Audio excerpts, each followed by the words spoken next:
오늘 우리 그 말씀께 해주시는 하나님의 말씀 요한복음 3장 16절과 사도행전 14장 8절에서 18절입니다. 이제 요한복음 3장 16절이 다 끝나갑니다. 마지막 편입니다. 사실은요. 요한복음 3장 16절로는 마지막 편이고 이 주제로서는 이제 조금 더 할 겁니다. 첫 번째인데 이제 그 요한복음 3장 16절 먼저 읽고 사도행전 14장 8절에서 18절도 읽겠습니다. 요한복음 3장 16절 말씀 먼저 읽겠습니다. 시작. 하나님이 세상을 이처럼 사랑하사 독생자를 주셨으니 이는 그를 믿는 자마다 멸망하지 않고 영생을 얻게 하려 하심이라. 사도행전 14장 8절부터 18절 말씀 제가 쭉 읽겠습니다. 이 두 가지 말씀 가지고 복음을 듣지 못한 사람들의 구원 어떻게 되나라는 제목의 말씀 나누겠습니다. 제가 읽을게요. 루스드라에 발을 쓰지 못하는 한 사람이 앉아 있는데 나면서 걷지 못하게 되어 걸어본 적이 없는 자라. 바울이 말하는 것을 듣거늘 바울이 주목하여 구원받을 만한 믿음이 그에게 있는 것을 보고 큰 소리로 이르되 내 발로 바로 일어서라 하니 그 사람이 일어나 걷는지라. 무리가 바울이 한 일을 보고 루가오니아 방언으로 소리질러 이르되 신들이 사람의 형상으로 우리 가운데 내려오셨다 하여 바나바는 제우스라 하고 바울은 그 중에 말하는 자이므로 헤르메스라 하더라. 시외 제우스 신당의 제사장이 소와 화환들을 가지고 대문 앞에 와서 무리와 함께 제사하고자 하니 두 사도 바나바와 바울이 듣고 옷을 찢고 무리 가운데 뛰어들어가서 소리질러 이르되 여러분이요 어찌하여 이러한 일을 하느냐. 우리도 여러분과 같은 성정을 가진 사람이라. 여러분에게 복음을 전하는 것은 이런 헛된 일을 버리고 천지와 바다와 그 가운데 만물을 지으시고 살아계신 하나님께로 돌아오게 함이라. 하나님이 지나간 세대에는 모든 민족으로 자기들의 길들을 가게 방임하셨으나 그러나 자기를 정언하지 아니하신 것이 아니니 곧 여러분에게 하늘로부터 비를 내리시며 결실기를 주시는 선한 일을 하사 음식과 기쁨으로 여러분의 마음에 만족하게 하셨느니라 하고 이렇게 말하여 겨우 무리를 말려 자기들에게 제사를 못하게 하니라. 아멘. 우리 교회 교우 한 분이 제게 새 얼간이라는 그 인도 영화를 꼭 봐라 이런 말을 한 적이 있어요. 나중에 그 사람이 누군지는 우리가 한번 조사를 해보고요. 상당히 괜찮다고 해서 가족과 함께 집에서 그 영화를 봤습니다. 근데 실제로 보니까 혹시 여기 보신 분 있어요? 야 봤네요. 근데 진짜 되게 재밌었어요. 그죠? 감동도 있고 어떤 물질주의 가치관으로 세속화된 이 요즘 세태를 정말 아주 잘 짚어준 그런 참 의미 있는 영화였다 이렇게 생각이 됩니다. 네, 안 보신 분들은 이제 꼭 일부러 찾아서라도 한번 보면 좋겠는데 그 영화에서 여러 가지 인상적인 장면들이 있었는데 저는 참 인상적으로 유심하게 본 장면 중에 하나가 있습니다. 그게 뭐냐면은 그 여러 장면 중에 소나 동물들한테 이렇게 뭐 또 작은 조각상 앞에 뭔가를 바치면서 그것을 신으로 여겨서 자기 소원을 비는 장면이 나오죠. 기억나요? 그런 장면이 나옵니다. 그래서 그걸 보면서 야 역시 인도에서는 범신론적인 다신교를 신봉하는 힌두교 자체가 이 사람들의 그 일상적인 삶의 문화와 그 사고방식, 이 의식에 속속들이 스며 있구나. 그렇게 스며들어 있다는 말이 사실이구나. 이런 것들을 제가 아주 실감하게 되었습니다. 근데 오늘 우리가 읽은 이 본문 말씀 사도행전 14장 본문에 보면은 소아시아 지방에 있던 그 루스드라라는 곳에서 복음을 전하던 바울과 바나바가 이제 발을 못 쓰는 사람, 개역 성경에는 안전뱅이라고 되어 있는데 요즘 그런 말을 잘 안 쓰니까 발을 못 쓰는 사람이라고 이렇게 번역한 것 같습니다. 그 치유시키는 기적을 일으키는 걸 이제 사람들이 봤습니다. 그래서 바울과 바나바를 어떻게 여깁니까? 지금 이 사람들이 어떻게 여기죠? 신들로 여깁니다. 신들로, 신이다 해가지고. 그래서 당시 헬라 문화의 영향권 가운데 있던 그 소아시아 지방이었기 때문에 헬라의 다신교 문화, 헬라는 다신교죠. 그리스 신화가 뭡니까? 사실 그건 다신교입니다. 힌두교도 뭡니까? 다신교입니다. 원시 종교나 무속 신앙도 뭘까요? 우리나라 사람들 뭘 빌었죠? 어디에서 빌었어요? 선앙당에서. 왜 선앙당에서 빌었어요? 선앙신을 섬깁니다. 선앙신입니다. 그게 선앙이 신 이름이에요. 그래서 선앙당에서 빌었던 겁니다. 우리나라도 굉장히 그 무속신앙에, 민속신앙에 신들이 많았죠. 생각나는 신 있어요, 혹시? 생각나는 신 있어요? 선왕밖에 없어요? 예? 천지신명 맞아요. 천지신명. 정말 맞아요. 천지신명 이거 또 있어요.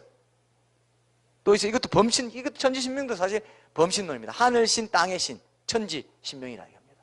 하늘신과 땅의 신, 범신론이에요. 그것도. 그 다음에 또 있죠. 1월 성신이시여.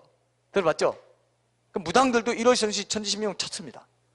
뭐 선왕, 최고신으로 옥황상제, 천신, 하나님, 만신전에 가면은 그 하나님은 없다고 합니다. 최고신은 따로 또 있다고 생각하는 그런 것도 있었어요. 무속신앙 희한하죠, 그죠? 근데도 범신론들, 자기들의 직접적으로 자기의 삶에 영향을 주는 범신론적인 신들을 많이 섬겼어요. 해신, 달신.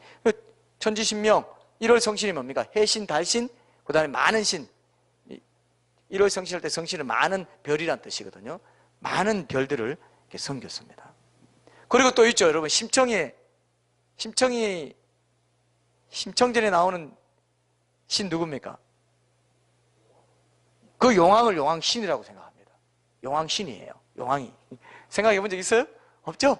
옥황상제는 이제 전신의 일종으로 그렇게 옥황상제 굉장히 높은 분으로 여겼고요.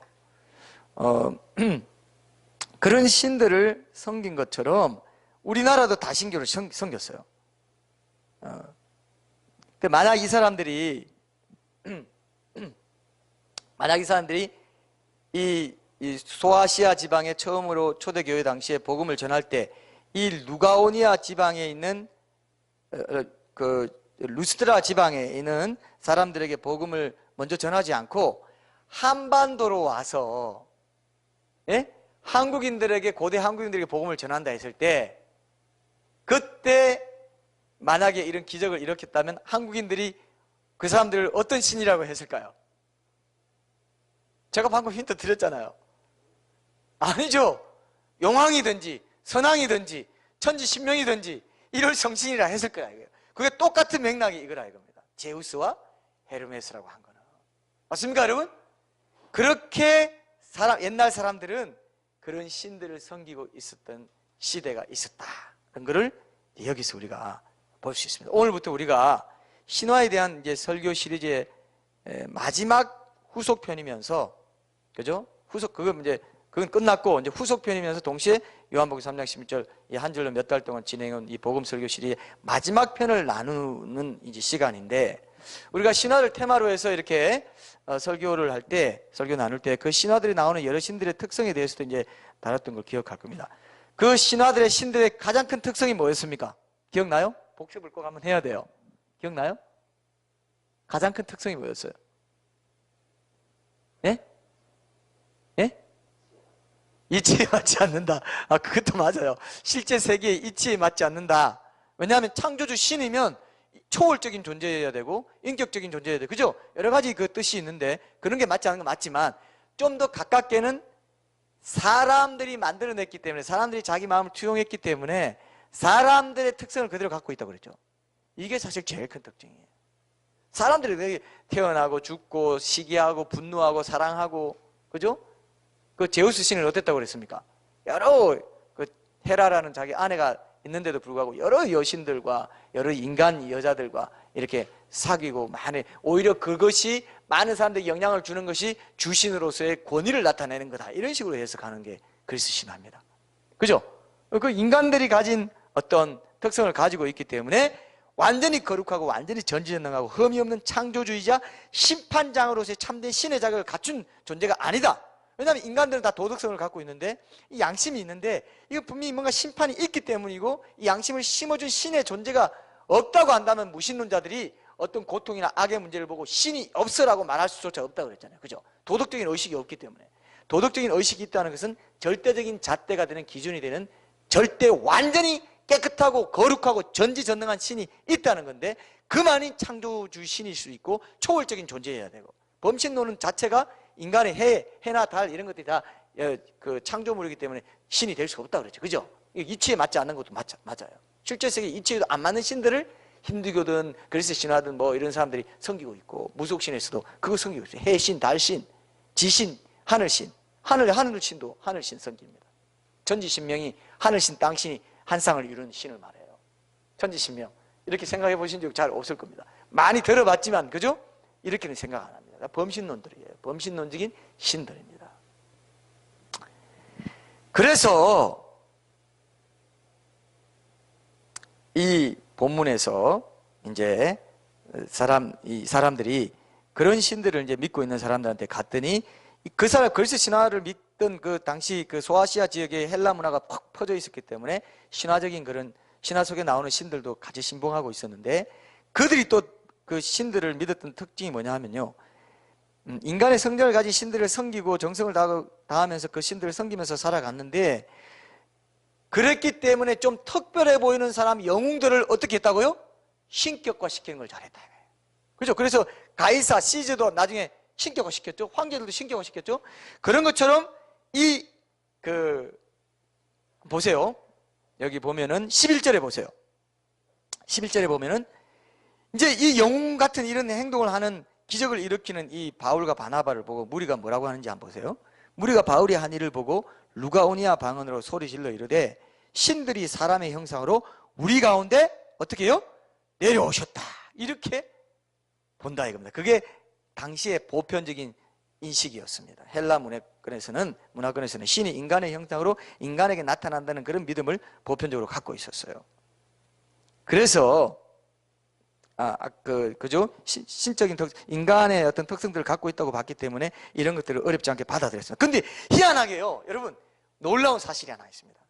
이것조차도 로마가 뭐 도로를 닦고 뭐 여러 가지 그 로마 제국이 가진 인프라를 복음을 전하는 데 이용한 건 그건 하나의 하드웨어였다면은, 소프트웨어 중에 하나가 뭐냐 하면은, 사람들이 그래서 신화의 영향을 통해서, 헬라 문화의 영향을 통해서, 로마 시대, 로마 제국 시대에도 그 영향을 통해서 어떤 생각을 갖고 있었냐 하면은, 신이 인간이 되어 오실 수 있다는 생각을 갖고 있었어요. 이게 놀라운 겁니다.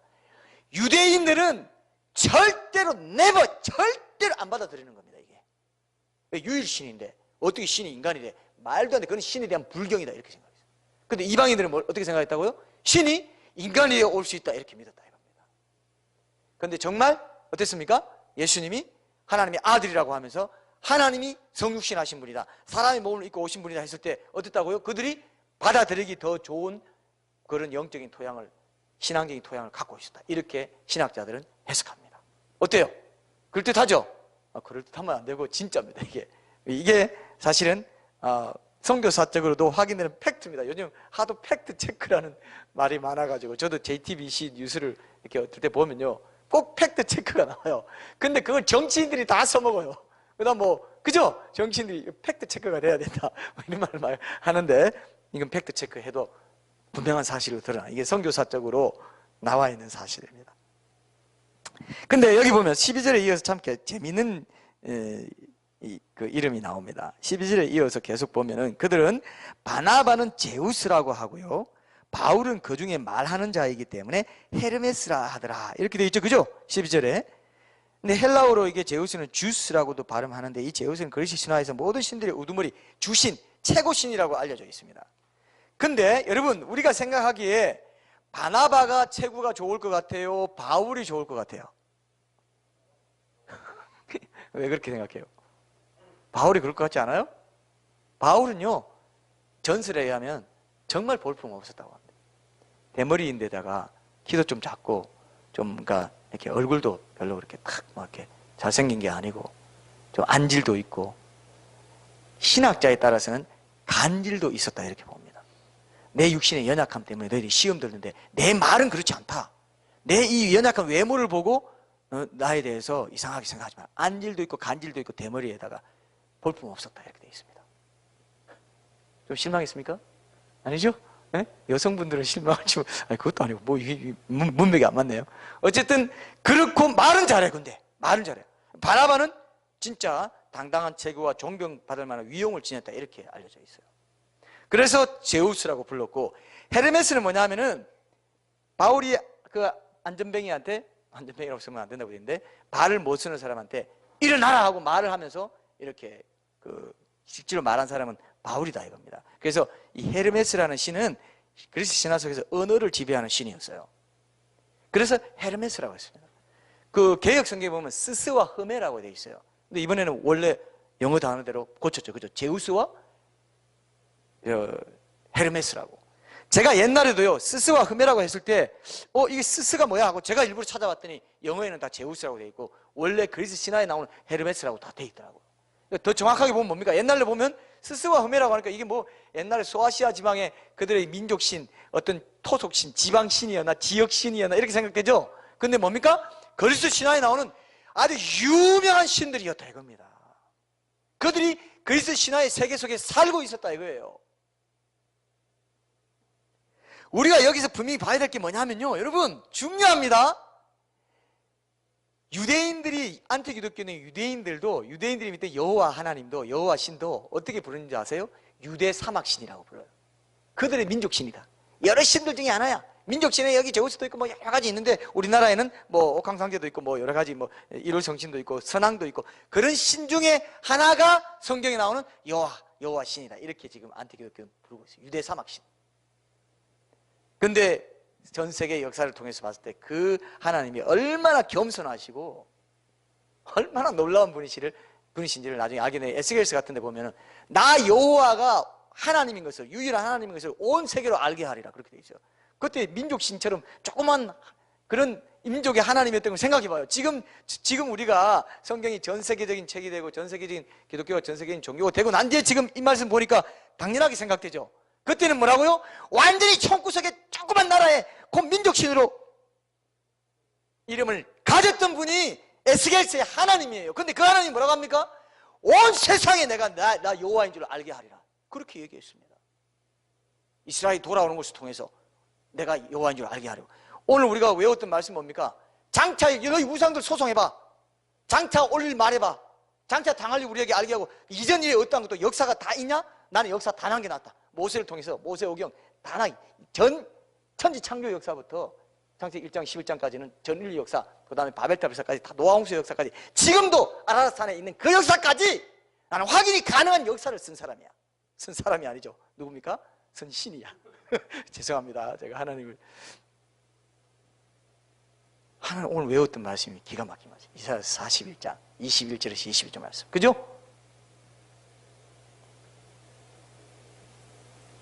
나 여호와가 말하노니 너희 우상들은 소송하라. 우상입니다. 다 그래서 신화 속의 신들, 선왕신, 뭡니까? 용왕, 옥황상제, 다 지금 그냥 자기들이 가지고 있는 그런 그러려니 하는 범신론의 신들을 만들어 놓고 자기 마음을 투영하고 위로받기 원하고, 해신, 달신, 하늘신, 땅신, 지신 밟기 하죠, 그죠? 지신 밟기가 무속신학에서 나온 겁니다. 지신 밟기 이런 게 다 그런 것에서 나온 거예요, 그죠?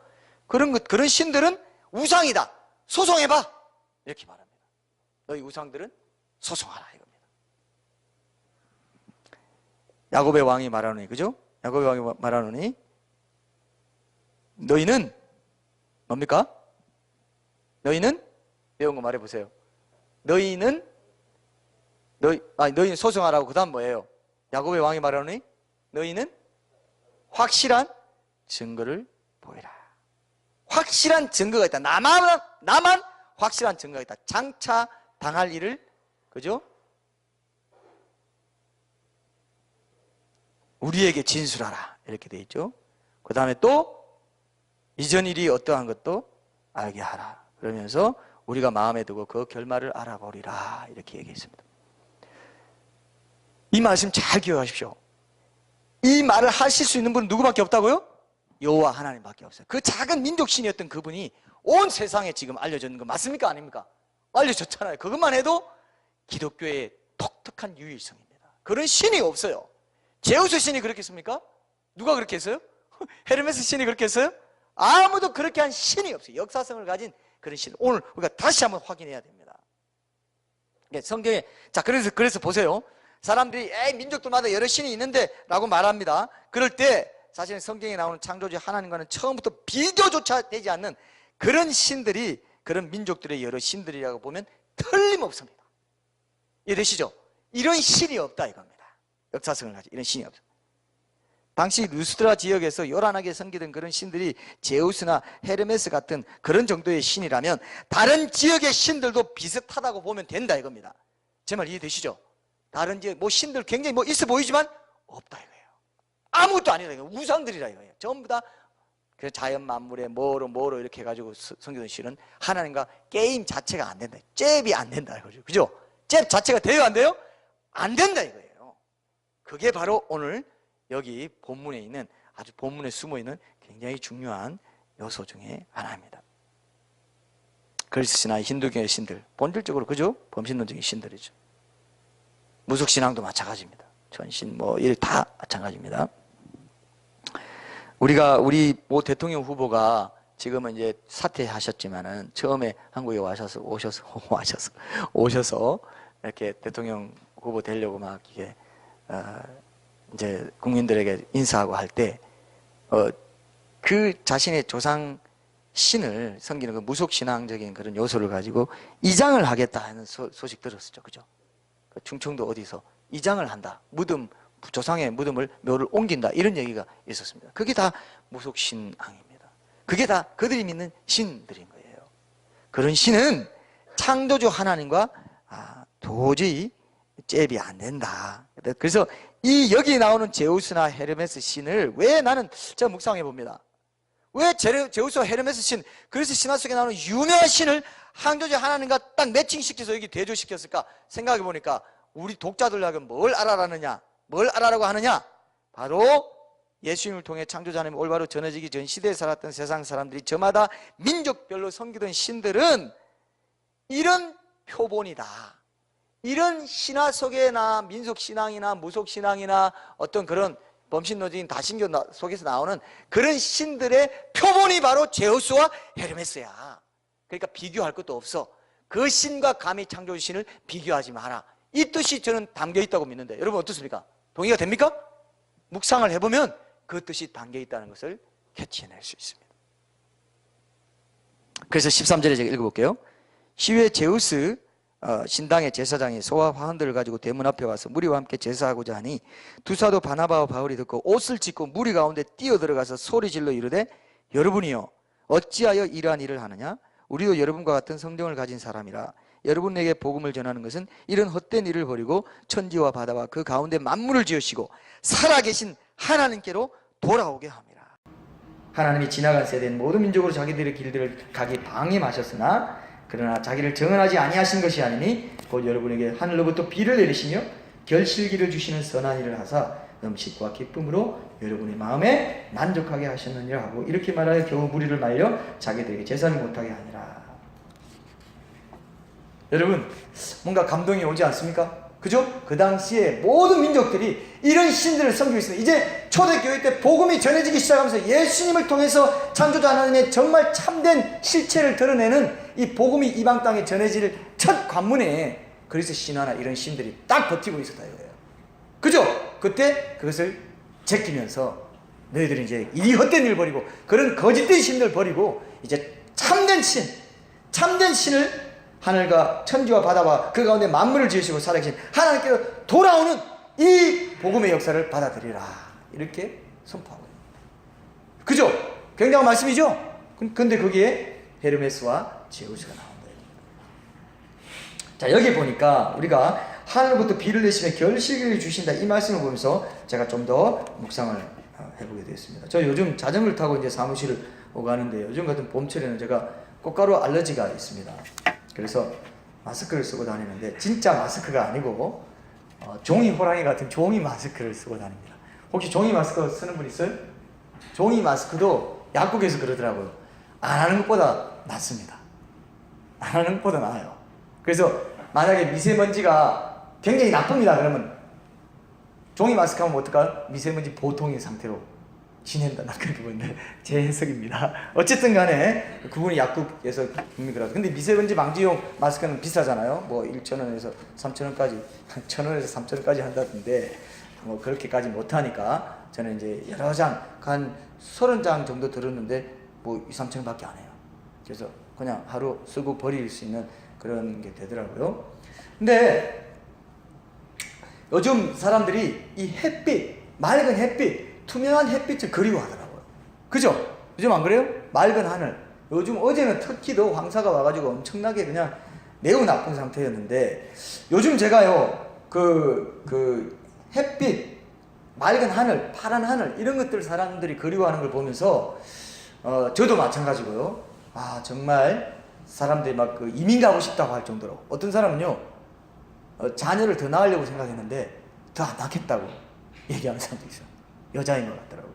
그런 사람도 있습니다. 그 정도로 지금 뭐 화력 발전이나 자동차 매연 이런 거 미세먼지가 상당한데 대선 후보들의 그 공약에는 뭐 뾰족한 수가 없어 보이는데 지금 굉장히 맑은 햇빛이 귀한 때를 살아가고 있는데 제가 이게 읽은 본문에 보니까 그 맑은 햇빛과 비를 내려주시는 분이 누구라고 되어 있습니까? 결실을 하게 하려면 뭐 어떻게 해야 돼요? 비도 내려주시고 빛도 비춰주셔야 돼요. 그죠? 광합성이 일어나야 됩니다. 그런 빛을 주시는 분이 바로 하나님이다. 그런 맑은 햇빛을 주시는 분이 특별한 은혜를 주시는 하나님의 손길에 의한 것이다 라고 얘기하는 걸 보게 됩니다. 저 이걸 보면서 조금 더 제가 묵상을 하면서 이런 생각을 했습니다. 여러분 맑은 햇빛을 본다는 것은 여러분 지옥에 가는 사람들은요 다시는 그런 햇빛을 못 봅니다. 지옥에 가면은 완벽한 어둠이 있다고 했어요. 자 누가 출애굽기에 보니까 손으로 더듬을 만한 흑암이라고 제가 그때 한번 얘기한 적 있죠. 여러분 이 세상에 있는 어둠은요 가짜 어둠이에요. 지옥에 가면은 전혀 빛을 못해. 그러니까 지금 이 어둠은 빛의 상대 개념으로 어둠입니다. 근데 지옥에 가면은 어둠이란 실체는 진짜 실체는 이거였구나 그걸 알게 돼요. 여러분 그래서 저는 맑은 햇빛을 볼 때마다 어제도 날씨를 막잖아요. 어제도 이렇게 점심때 내가 밖에 나와서 보는데 햇빛이 너무 맑아요. 이상하게 매우 나쁨인데도 이 초미세먼지는 없는 상태였답니다. 그래서 빛은 투과가 많이 된다고 합니다. 미세먼지 황사가 미세먼지에 속하기 때문에. 그래서 보는데 제가 그 생각을 딱 나요. 야, 이 햇빛을 눈으로 볼 수 있다는 것이 얼마나 큰 축복인가 이런 생각이 들었습니다. 여러분 그렇게 생각해 본 적 있어요? 지옥에 간 사람은요 생각은 나는데 다시는 빛을 못 봐요. 이 지상에서 아무 때나 아침만 되면 대하는 그 햇빛이 사실은 창조주 하나님이 이 말씀에 나오는 비를 내려주시고 창조주 하나님이 빛을 보여주시고 결실기를 주시도록 광합성 작업이 일어나도록 하는 이 모든 게 창조주 하나님의 은혜의 엄청난 은혜의 손길입니다. 이걸 우리가 그냥 넘어가면 안 돼요. 사실 빛을 볼 때마다 어떻게 해요? 하나님의 손길입니다. 그리고 실제로 제가 그때도 얘기했죠. 그죠? 해가 하나님을 상징하고 빛을 상징하는 거, 빛이신 하나님을 상징하는 거라고 했죠. 하나님 빛이시라 했기 때문에. 그래서 정면을 오래 쳐다보면 눈이 멀어버릴 만큼 강렬하다고 했죠. 그리고 1:1 만남이라고 했잖아요. 어제도 제가 그래서 다시 한번 해를 쳐다봤습니다. 해를 보니까, 해를 보자마자 해는요, 항상 나를 바로 봅니다. 내가 해를 보면 바로 봐요. 그래요, 안 그래요? 혹시 그거, 이제 예? 어릴 때 그렇게 생각해요. 저는 어른이 됐어도 지금 그런, 예? 상상을 하고 있습니다.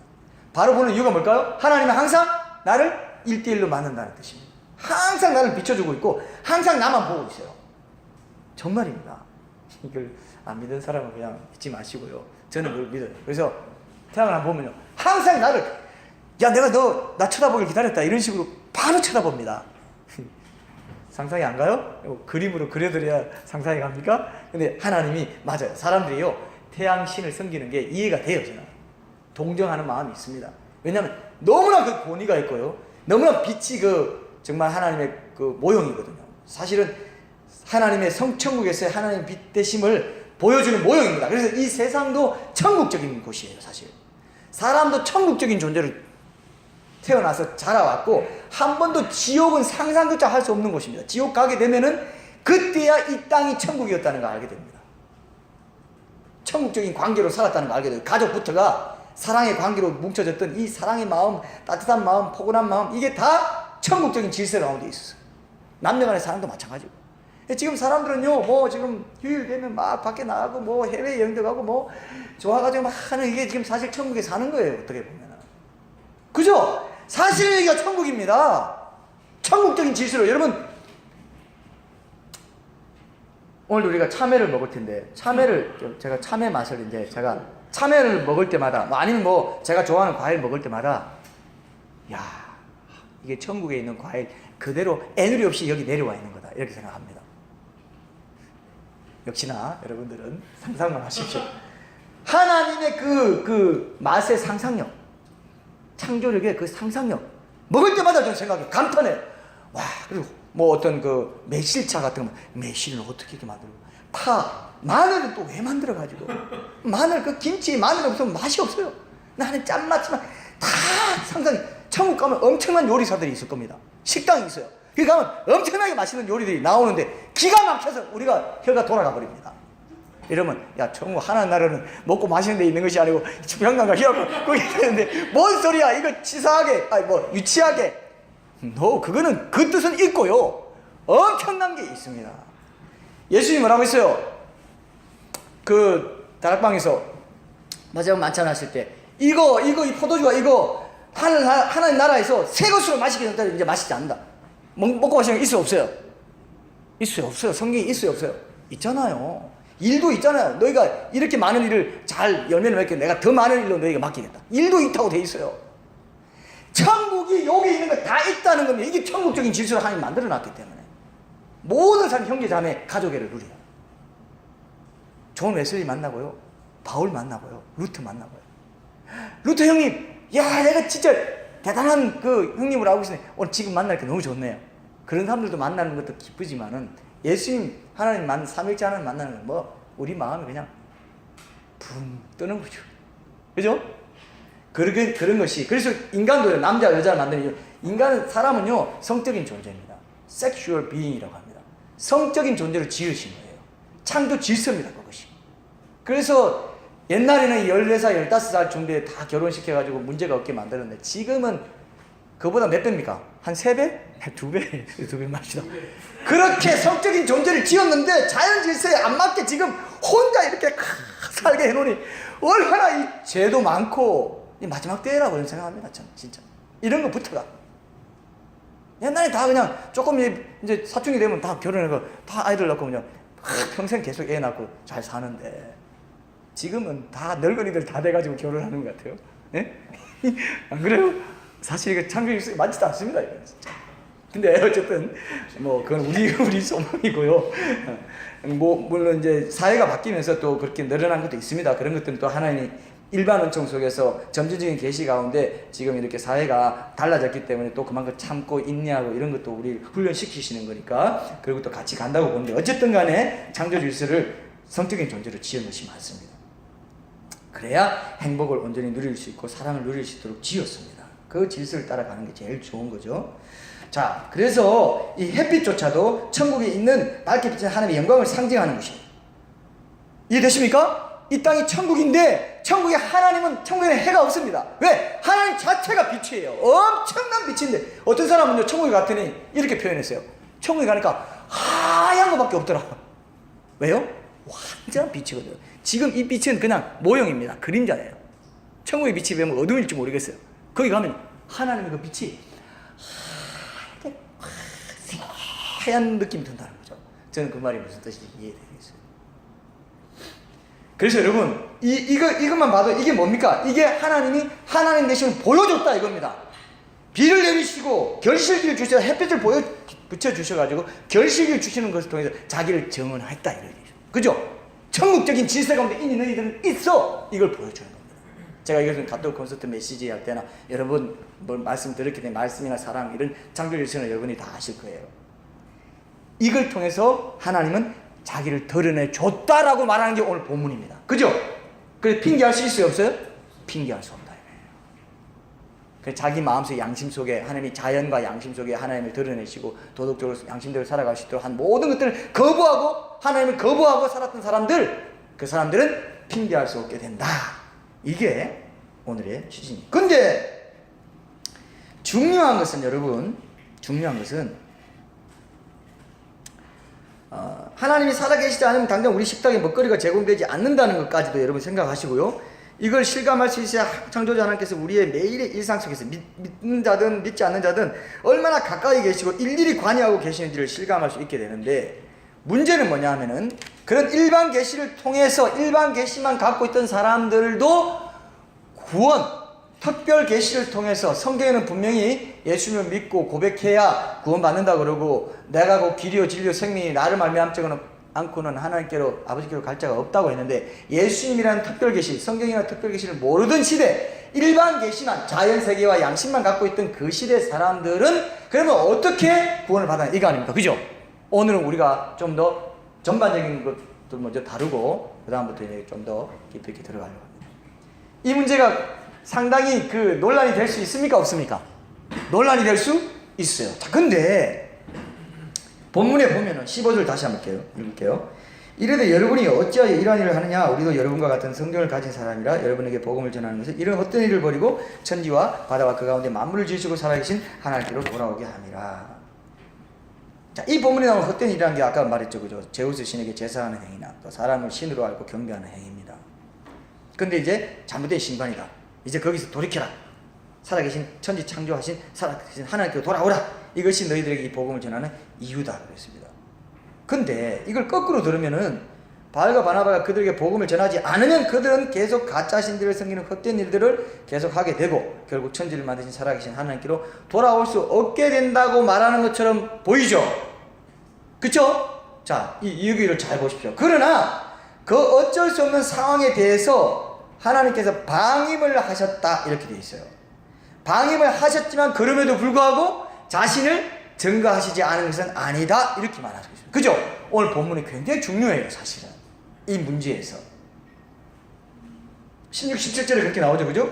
하나님 지나간 세대에는 모든 민족으로 자기들의 길들을 가게 방임하셨으나 그러나 자기를 정언하지 아니하신 것이 아니니 곧 여러분에게 하늘로부터 비를 내리시며 결실기를 주시는 선한 일을 하사 음식과 기쁨으로 여러분의 마음에 만족하게 하셨다라고 되어 있습니다. 참 중요합니다.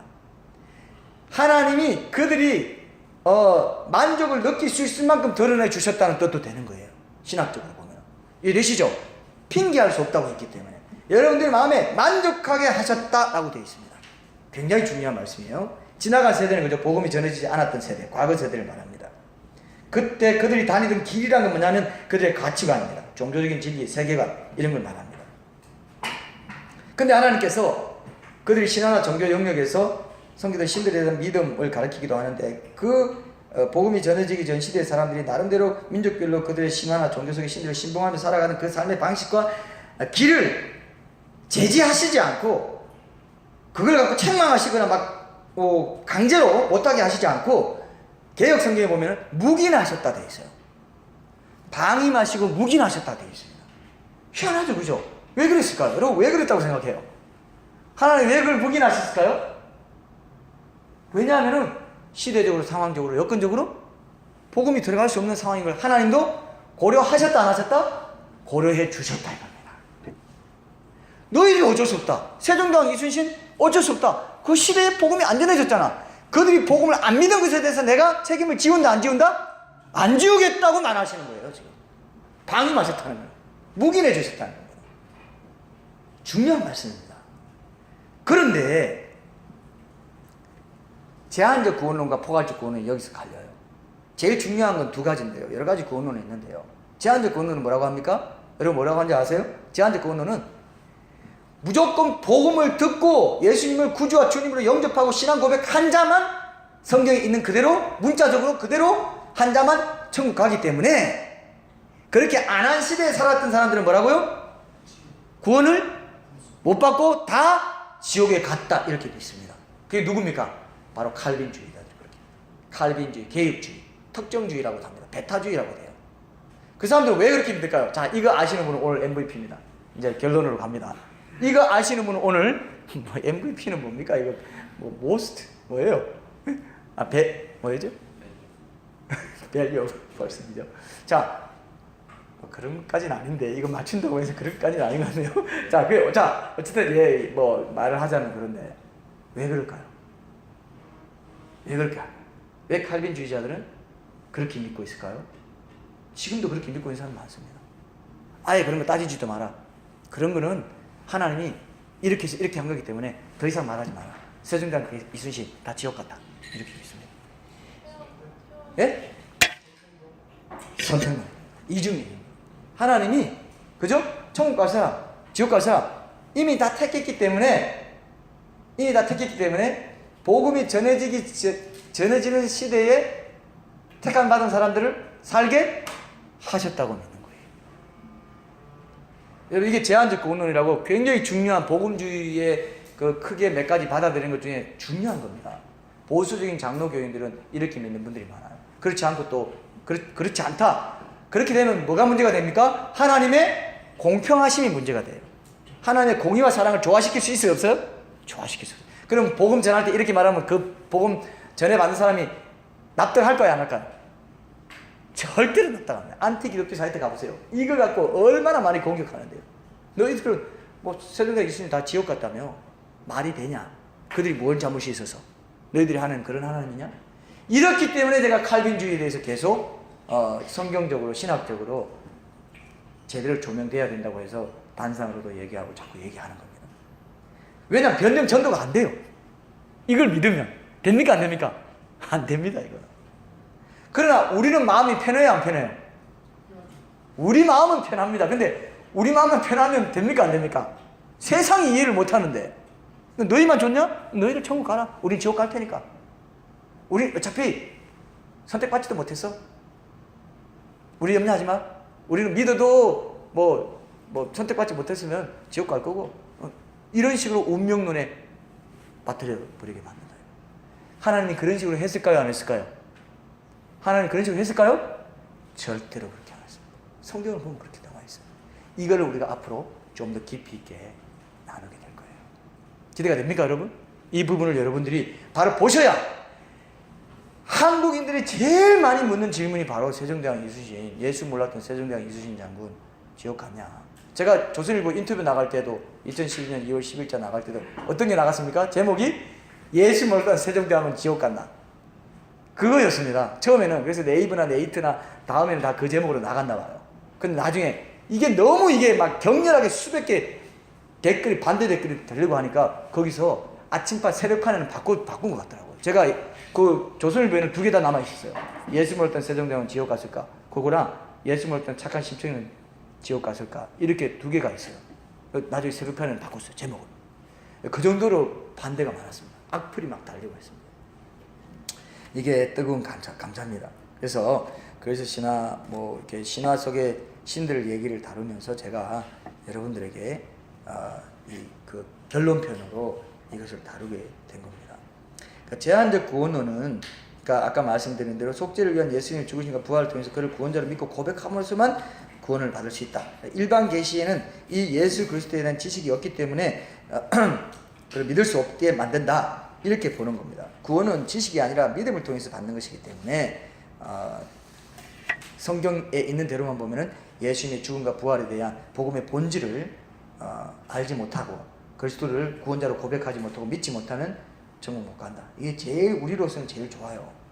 그러나 복음을 전할 때는 이것이 오히려 걸림돌이 되어버린다는 걸 기억하시죠. 포괄적 구원론은 뭐냐면, 우리가 다음 주에 좀 더 자세히 보면서 하고 싶은 게 이건데요. 포괄적 구원론은 뭐냐 하면은, 시대적으로나 상황적으로 복음을 듣지 못한 사람도 자신이 가지고 있는 일반 계시에 기초해서, 자, 아까 여기 뭐라고 했어요? 오늘 복음이 뭡니까? 일반 계시가 나오죠. 결식을 주시고 비를 내리시고 자기의 그런 어떤 하나님을 특별 계시를 통해서 직접 알지 못하는 사람에게도 자기를 드러내셔서 만족해 하셨기 때문에 일반 계시를 통해서 창조자 하나님이 안 계실 수가 없구나 라고 하는 사람들이 그 계시에 반응해 가지고 하나님께 더 나오면 하나님께서 그들을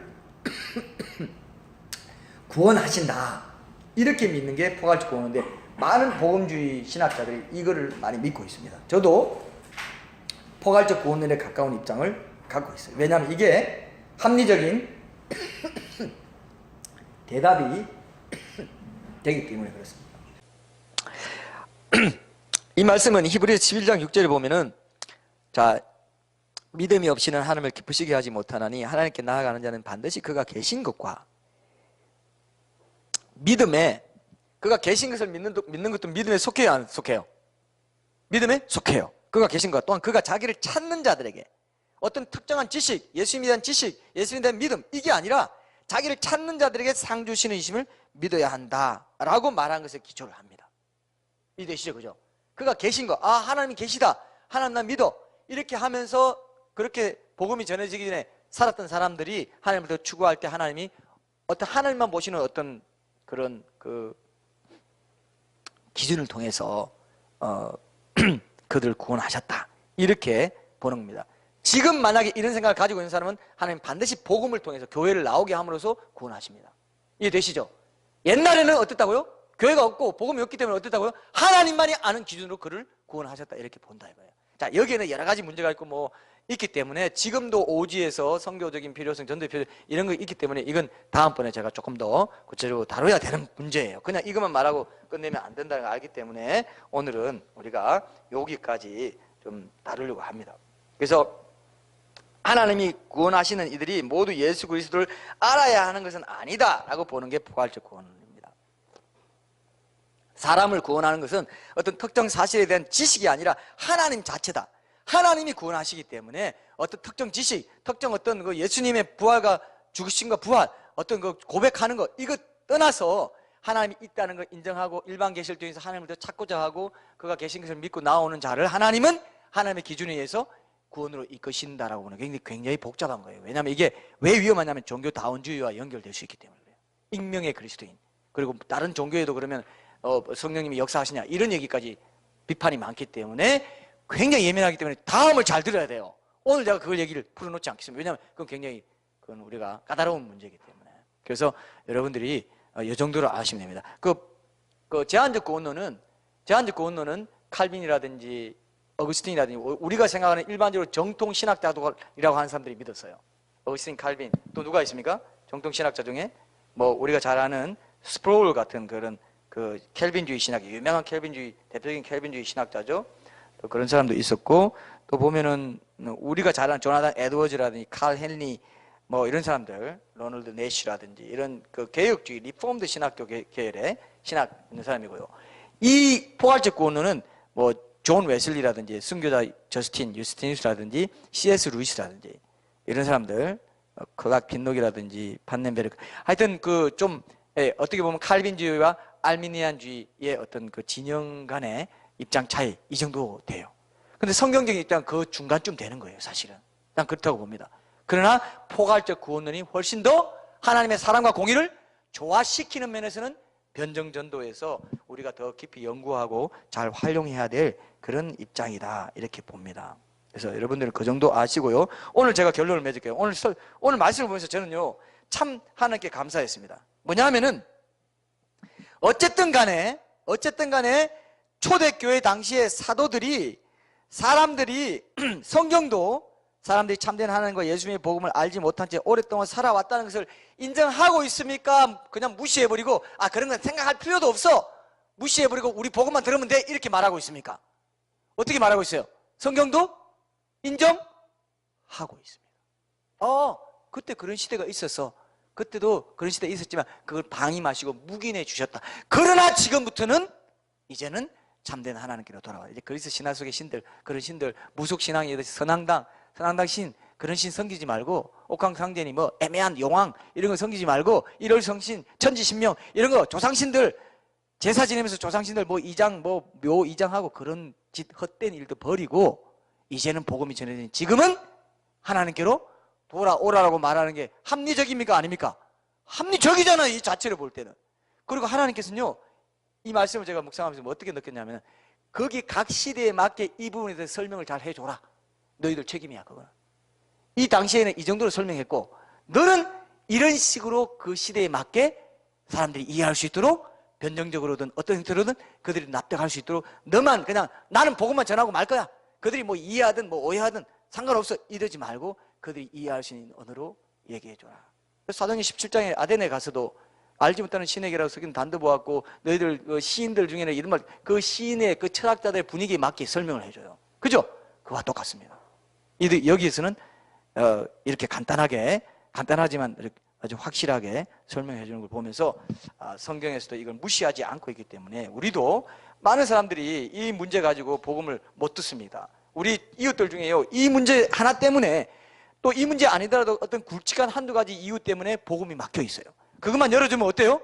복음이 들어갑니다. 실제로 들어가요. 그게 변정전도의 목적 아닙니까? 어떤 뭐 걸림돌이나 오해나 의문을 풀어줌으로써 복음이 열리기도 만드는 것입니다. 의외로 이 문제에서 복음의 문이 닫혀 있는 사람이 한국인들 중에 굉장히 많습니다.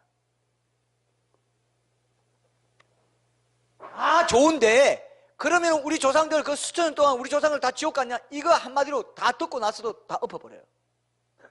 다 좋은데 그러면 그 얘기 맞다. 근데 왜 그걸 딱 지금 여기서만 전하냐?